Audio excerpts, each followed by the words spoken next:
The world has known about Dying Light 2 for nearly 4 years.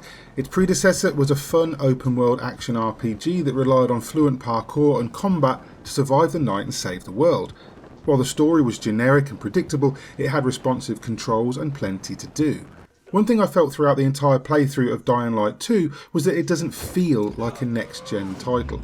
It could have quite easily released a few years ago. That's not to say it isn't an improvement on the original, but the visuals do look somewhat dated. It's a product of a lengthy development process, one that makes you wonder why it took so long. Dying Light 2 features characters that you care about. The protagonist is still as generic as they come, but his journey to find his sister is one that keeps you hooked until the end. Arriving in the city as a pilgrim, which is like a nomadic explorer, it takes a lot for people to trust you. However, as you speak to people and build friendships, the narrative becomes expansive and engaging. The most interesting characters are the ones you build relationships with. Lawan, voiced wonderfully by Rosario Dawson, is a bitter soul. She's vulnerable but has a big heart and plays an integral role in Aiden's story. Frank is a deflated and jaded guy who doesn't trust easily. He's seen some shit and has a hard time seeing a future that isn't as messed up as the present is. The villain Walt is a fascinating man who has ulterior motives but shares a deep connection with Aiden that culminates in a big plot twist towards the end. The decisions you make have plenty of weight. On more than one occasion, I genuinely struggled to know what to do for the best. It's clear Techland wanted to tell a more personal and engaging story this time round. Having these difficult choices makes you feel responsible for the fate of the city. Whoever you side with, the developers want you to live with your actions. When you're finally free to roam about the open world, Dying Light 2 is liberating. With some fantastic upgrades to unlock that give you more freedom, the parkour is exhilarating. I always praise Mirror's Edge for its approach to free running. When you choose to move across the map without fast travelling, you know it's got you by the balls. I rarely jumped between metro stations to get across the map. Running across rooftops, using the paraglider and swinging with the grappling hook is tons of fun. My biggest issue is that you don't get these things straight away, especially the grappling hook. Saying that, if you're a completionist, there'll be plenty of hours after unlocking it where you'll be able to use it. Combat is also a thrilling facet of Dying Light 2's gameplay. There are tons of weapons to find, ranging from bows to maces and machetes. Molotovs, C4 and other explosives are also components of Aiden's inventory. Unlocking new combat abilities help when taking on larger groups of enemies, allowing you to be more proficient when in stealth and improving Aiden's power and general badassery. When combining parkour and combat, Dying Light 2 is phenomenal. When you look back at how you started off, there's a satisfying progression that gives you all the right tools and abilities at the right time.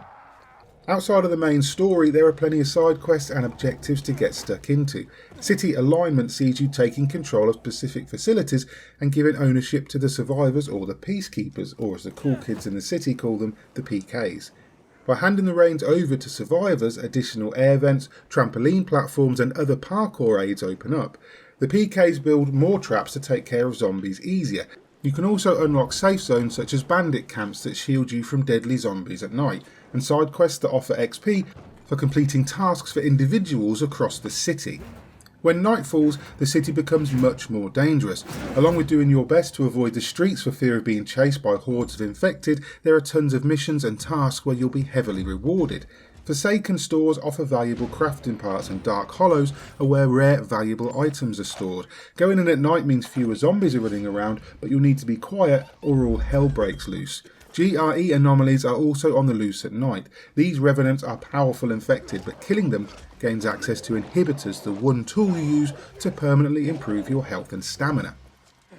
Throughout Dying Light 2 you'll find crafting parts. By completing missions or visiting craftmasters you'll unlock blueprints for new weapons, mods and items. Not all weapons can be modified, but doing so adds increased durability of the weapon and certain enhancements like electrical charges. There are special infected that drop trophies which can be used to upgrade blueprints. The loop is addictive and you'll spend ages improving weapons, gear and more here. On top of blueprints, there are tons of crates and containers to lockpick. Inside you'll find clothing, weapons and valuables as well as inhibitors. At times it almost feels like Destiny or Diablo 3 with the amount of gear you pick up. Throughout the main story, Dying Light 2 never gets dull or repetitive. The missions are engaging, as are the characters. You really feel like you're fighting for something. Aiden may not be the most interesting protagonist, but his story is great. The visuals aren't as good as they could be, but that's probably down to how long it's been in development. Gameplay wise, I loved every second of it. The night is always more terrifying than the day, and Techland has made sure you're fully aware of the risk of stepping outside after the clock strikes 8. Dying Light 2 is a big improvement on the first game, even if it doesn't feel like a fully fledged sequel.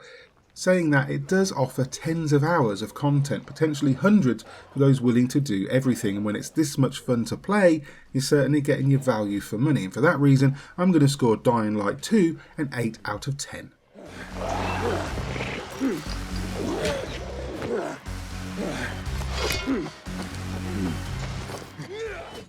Hi there, thanks for watching our review of Dying Light 2, which is coming to PC, PlayStation 4, PlayStation 5, Xbox One and the Xbox Series S and X. It's also coming to Nintendo Switch at some point in the future.